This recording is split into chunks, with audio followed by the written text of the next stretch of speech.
Penyalahgunaan kekuasaan publik untuk kepentingan pribadi atau kelompok merupakan tindak pidana korupsi yang menjadi musuh utama bangsa. Dampak dari korupsi, terutama yang berkaitan dengan kerugian keuangan negara, telah mencapai skala yang mengkhawatirkan, dengan kasus-kasus besar belakangan ini yang menelan kerugian hingga ratusan triliun rupiah. Internalisasi nilai anti korupsi menjadi materi yang disampaikan dua orang dosen Sekolah Tinggi Ilmu Pemerintahan, STIPAN, yaitu Ratna Indriasari, SE, MPD dan Gede Wijaya Kusuma, SE, MIP dalam kegiatan pengabdian kepada masyarakat di kampus STIPAN, Yalan Lenteng Agung, Jagakarsa, Jakarta Selatan.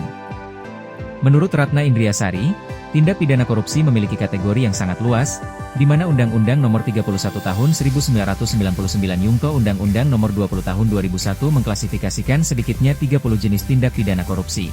Kategori ini mencakup perbuatan yang merugikan keuangan negara, berbagai bentuk suap, penggelapan dalam jabatan, pemerasan, perbuatan curang, hingga gratifikasi yang tidak dilaporkan kepada Komisi Pemberantasan Korupsi.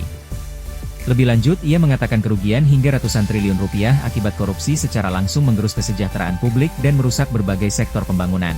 Selain merugikan keuangan negara, praktik seperti penyuapan terhadap pegawai negeri, hakim, dan advokat, serta pemerasan oleh pejabat, mencerminkan rusaknya sistem birokrasi dan hilangnya integritas di kalangan aparatur negara. Oleh karena itu, strategi pemberantasan korupsi harus dilakukan secara komprehensif melalui 3 pilar utama, yaitu melalui edukasi dengan membangun nilai, pencegahan melalui perbaikan sistem, dan penindakan untuk menimbulkan efek jerah, yang diperkuat dengan partisipasi publik. Jadi makanya semakin marak, semakin banyak, karena dianggap berdasarkan tadi punishment-nya nggak sesuai. Ya, jadi dianggap makanya makin lebih banyak yang tertantang untuk melakukan. Ini semuanya terjadi kenapa?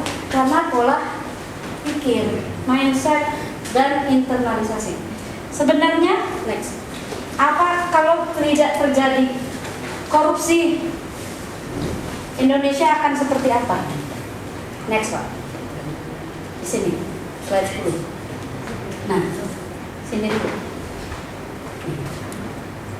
Jika tidak ada korupsi, tiga hal hebat akan terjadi di Indonesia, yaitu pastinya pembangunan berjalan dengan baik, pendidikan juga berjalan dengan baik, kesehatan juga berjalan dengan baik. 3 pelayanan dasar ini bisa berjalan.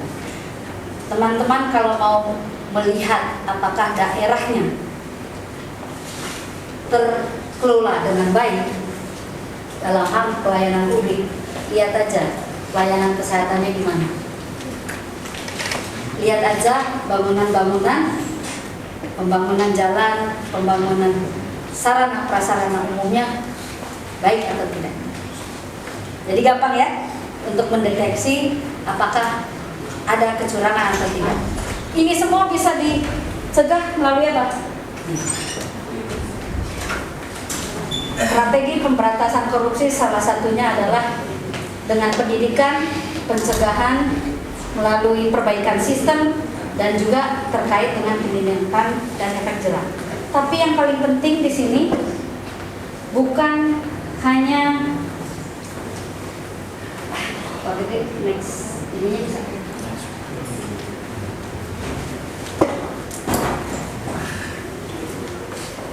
Nilai-nilai anti korupsi.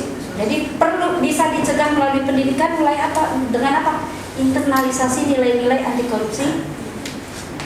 KPK telah mengeluarkan 9 nilai integritas.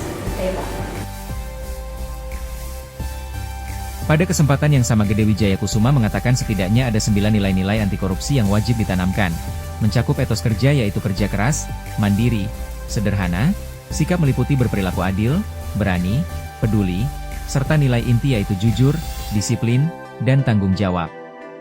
Inti dari gerakan anti korupsi terletak pada penanaman karakter dan integritas diri. Individu yang memegang teguh nilai jujur, disiplin, dan tanggung jawab akan menjadi benteng pertahanan pertama. Menurut Gede, membangun karakter anti korupsi, seperti yang ditekankan oleh Lao Tse, dimulai dari pikiran, berkembang menjadi perkataan, perilaku, kebiasaan, hingga akhirnya menentukan nasib suatu bangsa. Dengan menginternalisasi nilai-nilai ini, masyarakat dapat memastikan bahwa perilaku dan kepemimpinan di masa depan didasarkan pada integritas yang kokoh, bukan pada kalkulasi kejahatan.